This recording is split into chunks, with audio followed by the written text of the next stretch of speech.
Welcome to the Leaders of Lasting Impact podcast. My name is Matthew Pohl, and I'm your host. And I'm pleased to be joined today by H.R. Huntsman. He is an organizational strategist as well as the founder of Leaders Edge. HR, thanks for joining us today. Thank you, Matt. I appreciate you having me on. Yeah, when we saw what you do in the space, our podcast really reaches out and tries to help small and mid-sized business owners and leaders. And we saw that you have a common passion in that area. And so we wanted to have you on to have you tell your story a little bit. Well, I'm honored to be here. Thank you. Yeah. Maybe we just start off with just going back into your career a little bit prior to being on your own and an advisor. Tell us a little bit about that journey. So after high school, I went in the Air Force and I was going to pursue a software engineering degree. I was passionate about coding, et cetera. And I come from a really broken, dysfunctional, alcoholic, abusive home. And Mm. my time in the Air Force, I met a chaplain who really impacted my life and challenged me to make a better use of all those lessons.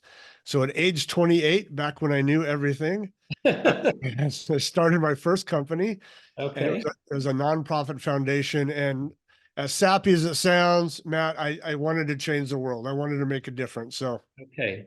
from scratch, built that from nothing to very large over the next 25 years. And when I retired at age 50, we had 200 staff working in Wow. five countries around the world, doing all kinds of really cool projects from orphanages to wells and pit latrines and vegetable gardens. And we worked in India and Kenya and Uganda and Mexico. And of course, here in the States, all kinds of children's programs, after school stuff, rehab centers, food and clothing projects. We chased hurricanes with construction crews, building the cities after devastation. So lots of great stuff. What that did for me, oh, do you have a question? No. Keep on going. Nat, what that did in me is along the way, I fell in love with something I didn't expect. I thought I was going to love the projects and the work, which of course I'm extremely proud of. But what I fell in love with was building teams and leaders. Okay. To go from scratch to large, you have to scale, you have to develop systems, you have to build leaders and empower teams. And it turns out that's what I really fell in love with, which is what, of course, is the easy segue to Leaders Edge. So I retired from that. I was thinking, what am I going to do with the rest of my life with chapter 2? And I thought about teaching philosophy and other things. I thought, no, I want to invest in young leaders. So I started Leaders Edge to do just that. Okay. Outstanding. So was that how many years ago then did you really transition out of your charitable philanthropic organization into this new season for yourself? Yeah, about 8 years ago. Okay. What tell us maybe one or two things that has changed uh, with that transition, things that Sure. have really been exciting for you. Oh, goodness. Honestly, I love what I do. Every day is a powerful opportunity to impact leaders. So along the way, like I said, I fell in love with leadership development. I believe that leaders change the world. So your audience, all these small to mid-sized business leaders, what you are doing is impactful. What an opportunity to make a difference, not just grow a company, but really impact lives. Right. So as I grew that first company, people started asking questions. H, could you help us? H, could you do this? Because they saw the great success we're having. Right. And I wondered, because I cut my teeth in the nonprofit world, would it have the same impact in the for-profit community? Right. And my biggest lesson is that people are people everywhere.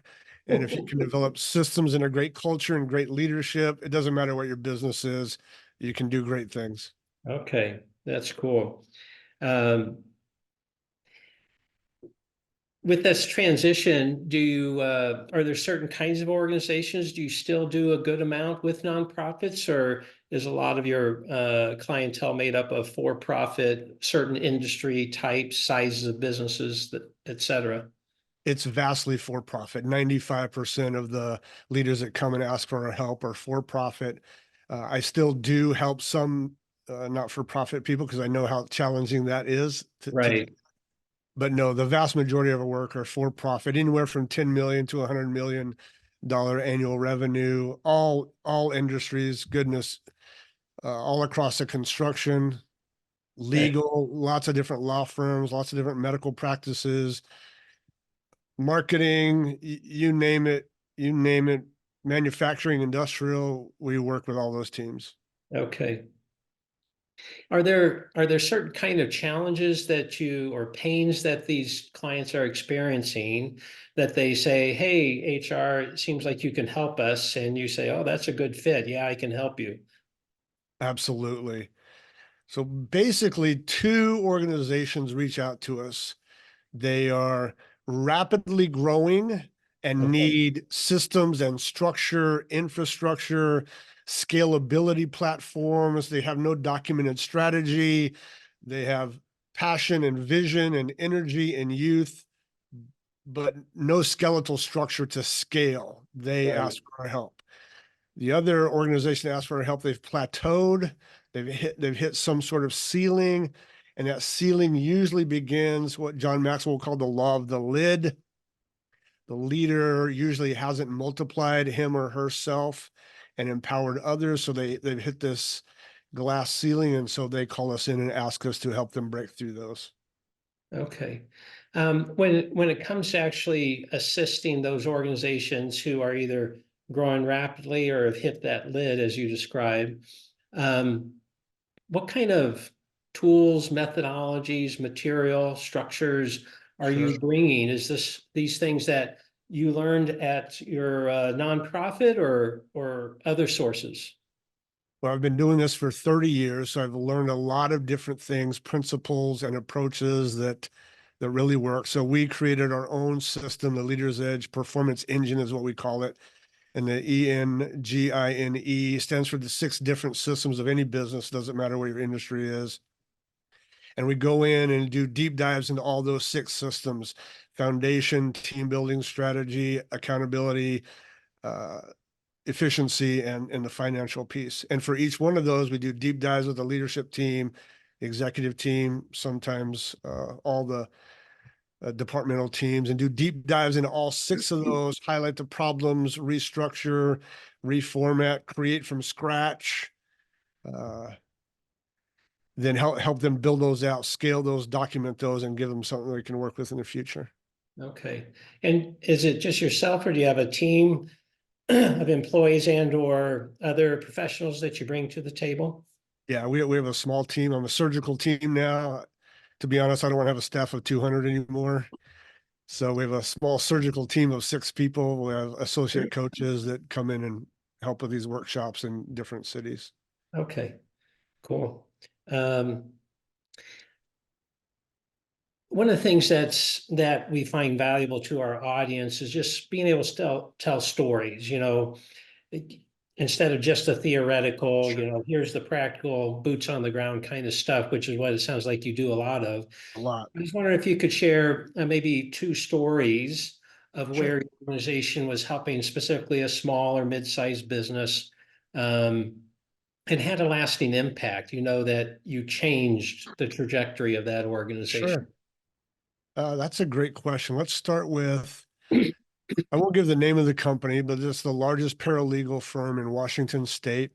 Okay, They called us in because they had plateaued. They were organization number 2 that I described a second ago.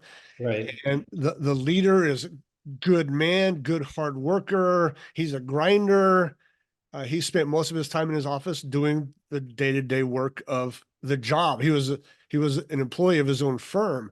right, And he had heard about our work with other companies, and so we sat down to lunch, and I described how to scale and build, but it would require him to stop being a worker in his own company and learn how to lead like a CEO.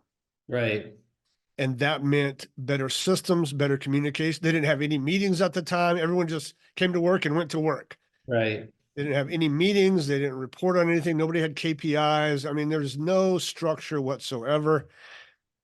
We came in, and to his credit, he was willing to completely change his leadership model.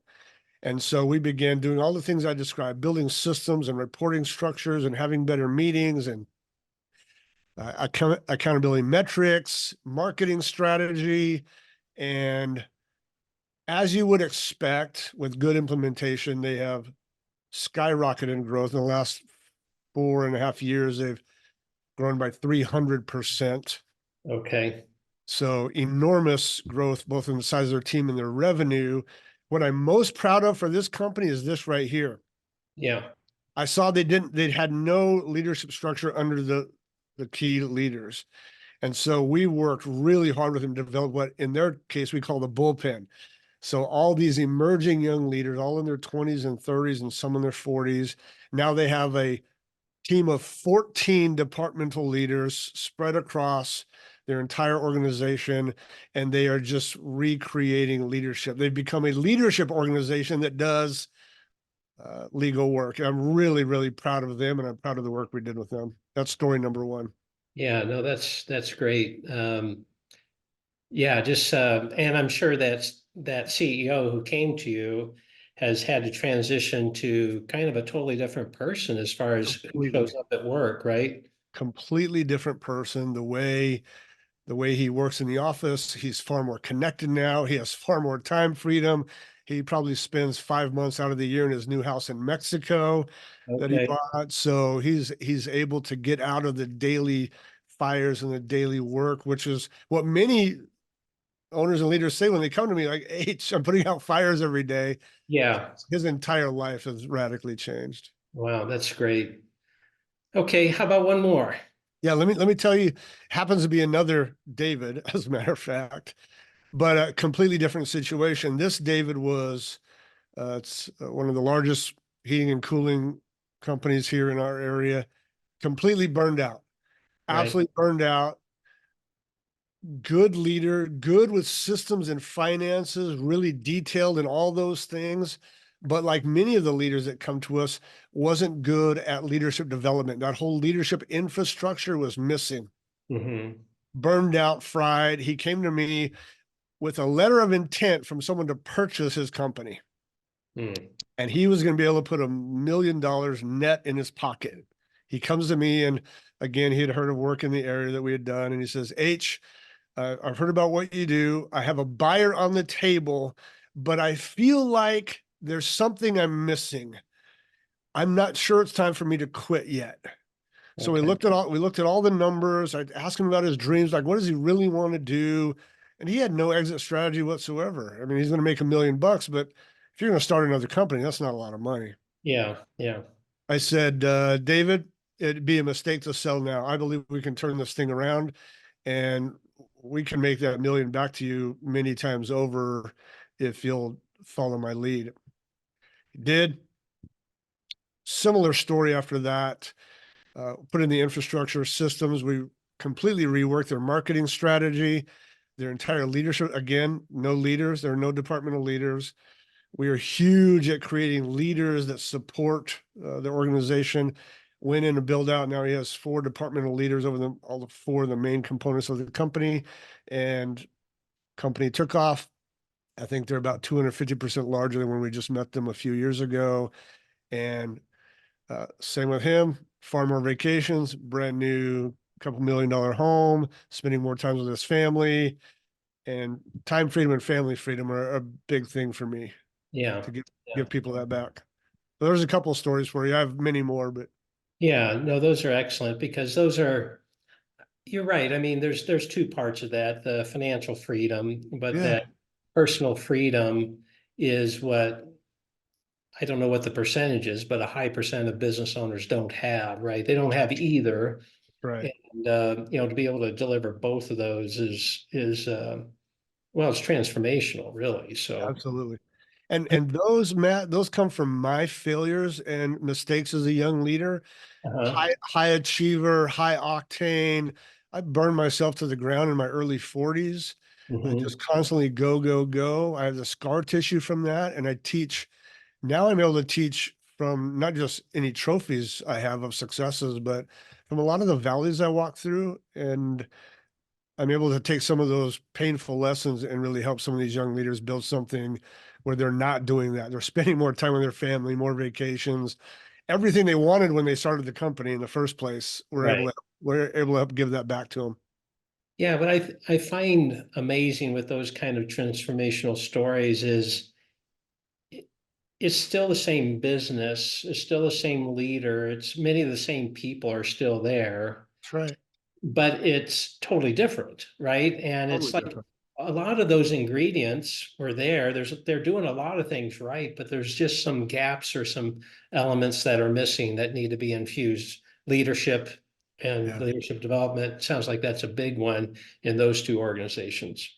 I think it's a big one in just about every organization. Yeah, I think most leaders don't do a good job of leveraging the brilliance and the genius that's all around them because they right, either don't take the time to go get it or they don't know how to go get it. They don't know how to have the conversations that bring the innovation, the creativity.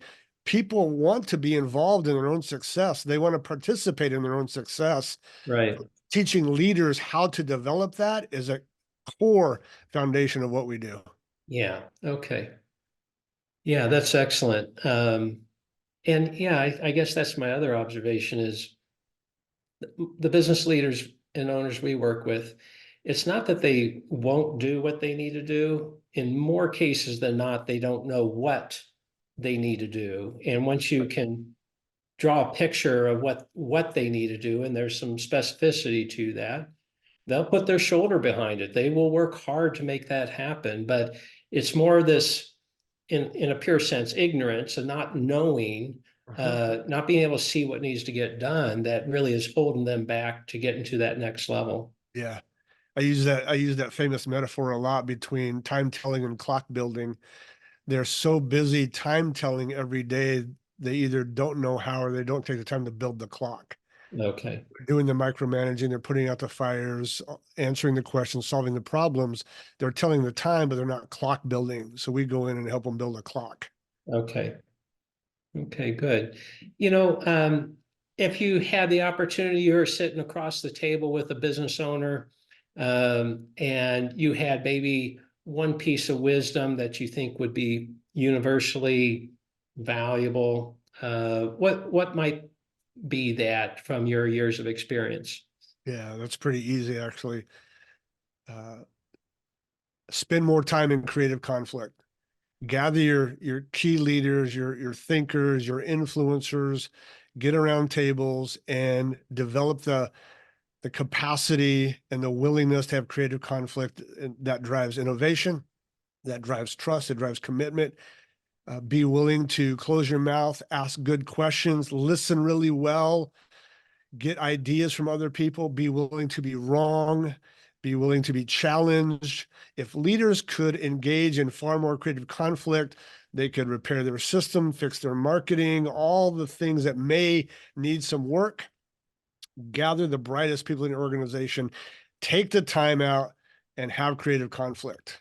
Okay, that's interesting, but I agree with that. I think that collaboration, when done with the ability for people to actually speak their minds and share what they really think, that's where innovation comes because usually it's those are the people that the pain is impacting the most. They've thought about it. They're right there, boots on the ground.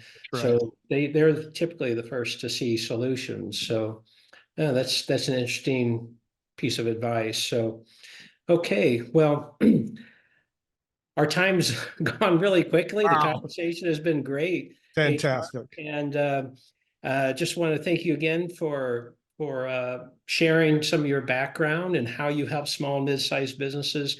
If we have an audience member who is like, "Hey, what HR is doing that seems like could be a good fit for what we need," what's the best way for them to get in touch with you?